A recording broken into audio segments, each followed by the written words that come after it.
Now, on this video, we'll be discussing about Spiti Valley in September 2026.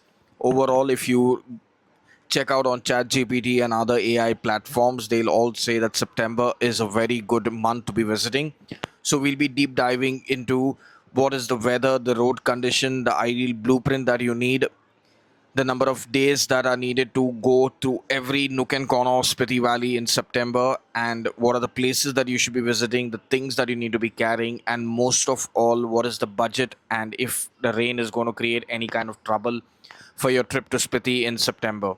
Now, starting off, you have to understand that September is indeed one of the best months to be visiting Spiti Valley because the weather is stable within Spiti Valley. The sky is going to be blue, the roads are going to be good and stable, and most of all, there's going to be barely any tourist in Spiti Valley in September because it's considered as an off season in Himachal Pradesh and especially Spiti Valley because there are no holidays. And overall, one of the best factors of traveling to Spiti Valley in September is the road to Chandratal is at its absolute best. The water crossings are not as bad as what it is in the month of June, July, August, which is the monsoon months. Now, starting off with the weather, now you can expect the daytime temperature to range from anywhere between 13 degrees to around 20 degrees. The night temperature will be anywhere between, I would say, 0 to 5. Now, the early mornings when you wake up in places like Dankar, Hikkim, Langsa, and maybe Chicham and even Chandatal, it's going to be really, really cold.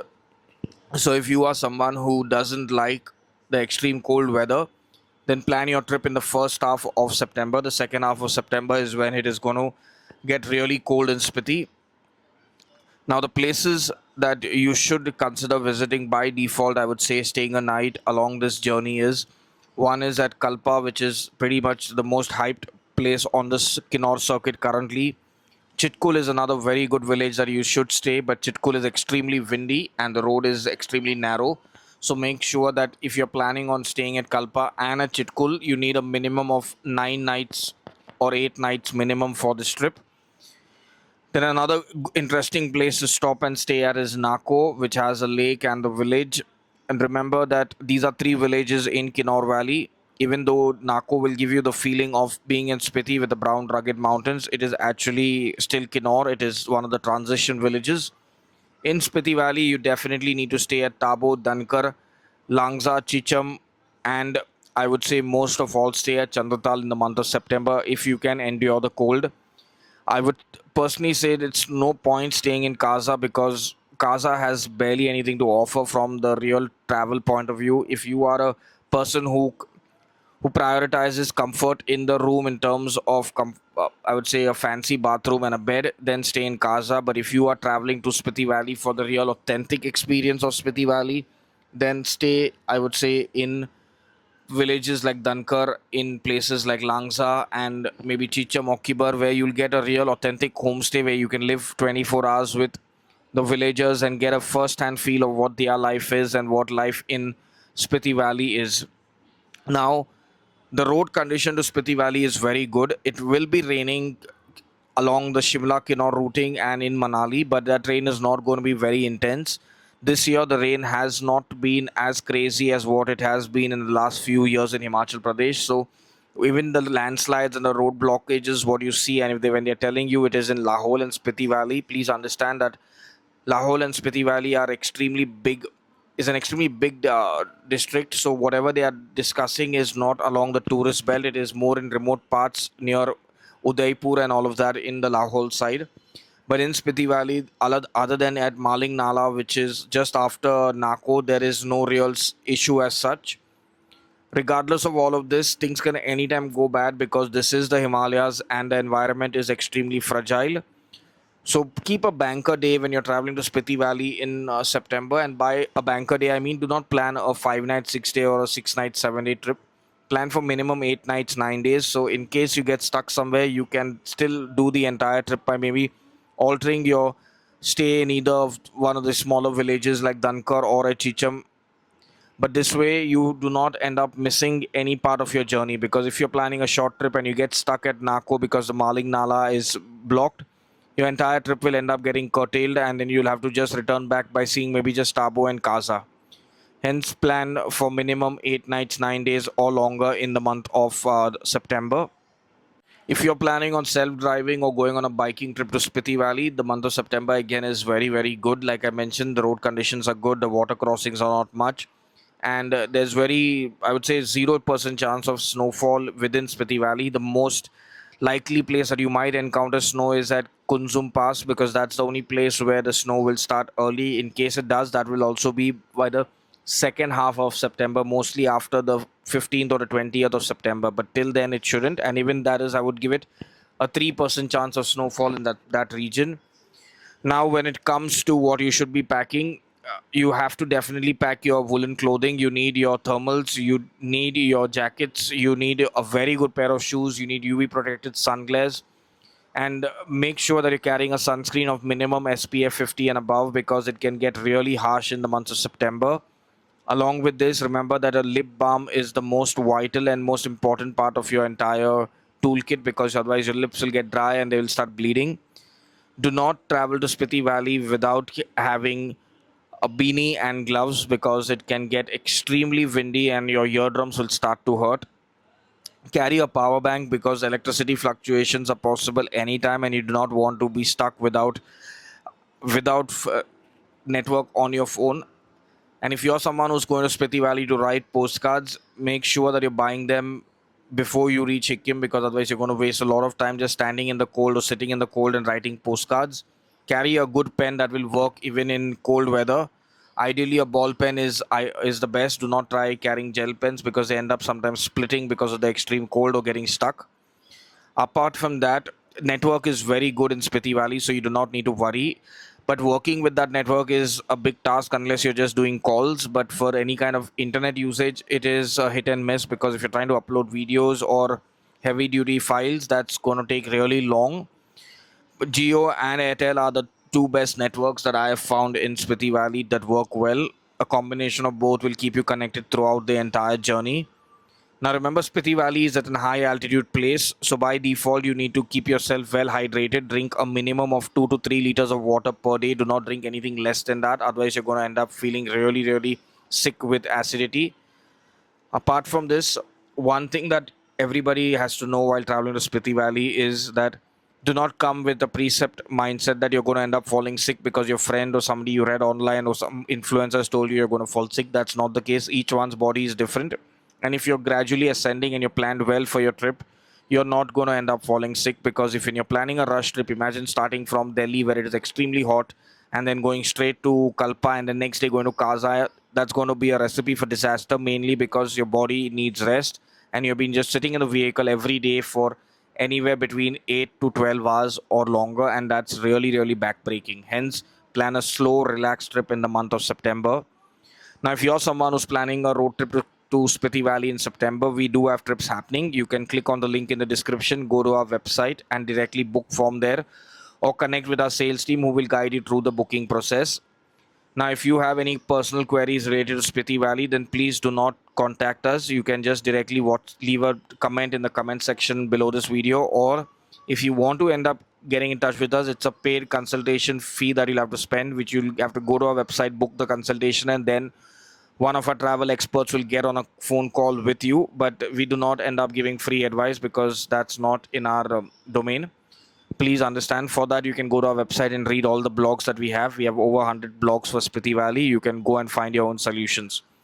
Now, one very important keynote that I want to tell you is when you're planning Spiti Valley, please do not go onto any of these AI platforms and try to get a rough blueprint from there, because these blueprints are not realistically possible. What they give you, I would say 8 out of 10 are not possible. Just a couple of them are, because they give you places which are fabricated, and when you really end up doing the journey, it's not possible. Like for example, when you put it up on ChatGPT, they're going to tell you the distance from Kalpa to Tabo is 4 hours, 4 to 4.5 hours. But when you're actually doing the journey, it's going to take you a minimum of 7 to 8 hours. And the reason is because you're going to stop at places like Nako, you're going to stop at various viewpoints, you're going to stop at least once or twice to eat something for lunch, and maybe a couple of times along the journey, because you want to just get a breather from just sitting down. And your journey is going to end up being minimum, I would say, 9 hours, because Just going to the monastery of Gyu where the mummy is and coming back to the main road will take you a minimum of 1.5 hours. So all this is not what ChatGPT takes into account, and this is just a small example of what I'm telling you of what is possible and what is not possible. So please keep that in mind. The best way for you to go about planning your trip is plan what is realistic. Don't try to overbake your entire journey by trying to do more places than what are possible just because you want to see everything. Don't be a tourist, be a traveler in Spiti Valley. It's a traveler destination. Now, when it comes to what you should be shopping over there, there are plenty of souvenir stalls you'll find in Tabo and Kaza where you'll get souvenir t-shirts. The sea buckthorn is something which is thriving over the internet. It is high in vitamin C and is grown only in the cold deserts of Spiti Valley and Ladakh. So if you are someone who's health conscious or know someone who's health conscious, buy a packet. It'll cost you around 150 or 200 rupees. You can make it with tea and with as a juice. They'll explain it to you out there. But this is one very unique souvenir that you can bring back for your family and friends. Apart from this, you can always get fridge magnets, and the best souvenir to ever send is writing a postcard and sending it from Hikim, the world's highest post office. Now remember, Spiti Valley UPI payments are accepted in most places, but it's still advisable to carry at least a minimum of 5,000 rupees of cash, because there are places where there might be network outages and might not have strong enough 4G or 5G for you to make the payment. Hence, carry cash so that you are not stuck wanting to buy something but not having the money to pay for it because you're only relying on online payments. Now, what is the budget that you need for a Spiti trip? That entirely depends on the number of people that you're going with and the kind of routing that you're taking. You'll see people selling on Instagram and Facebook and all other social media platforms Spiti Valley for 16,000. That's a good trip for those who are okay going for a school trip. And the reason I'm saying this is because on that trip there'll be a minimum of 30 people, and you're just going to be staying in the casa and going for local sightseeing everywhere. If you are someone who just wants to say that you've gone to Spiti Valley for the sake of saying that, then it is ideal for you to do those kind of trips. But if you really want an authentic experience, then you have to stay in each of the villages that I've mentioned earlier, because a real Spiti Valley experience is going and living in each of these unique villages, waking up to a new view, seeing a new sunrise and a new sunset every day. That is what these low budget 16, 17,000, 18,000 rupee trips do not do, because it is impossible for them to have a quality trip in a low budget, because the fuel prices, the cost standard of living, and overall even the cost of vegetables has gone up. And in remote places like Spiti, it becomes extremely difficult for them to get provisions, since they have to get them all the way from either Manali or from Rekong Pio for the tourist season. So you have to decide entirely on what kind of an experience you are looking for. I'm not saying the 16, 17,000 low budget trips are not good, but they are not fulfilling in terms of the real experience of Spiti Valley. You're just going to be rushing from one place to another in the name of visiting a place.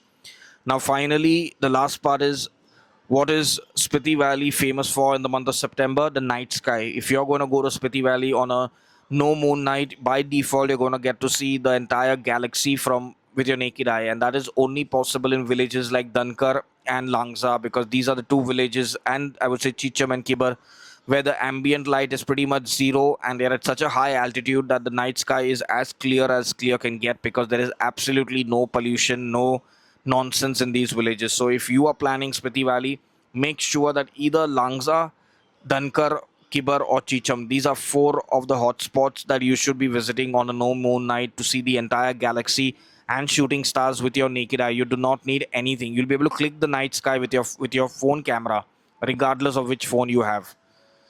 Over and above this, it is always advisable to start your journey from Shimla, go to Spiti Valley, and end via Manali, because this way your body is getting used to the environment and gradually climbing.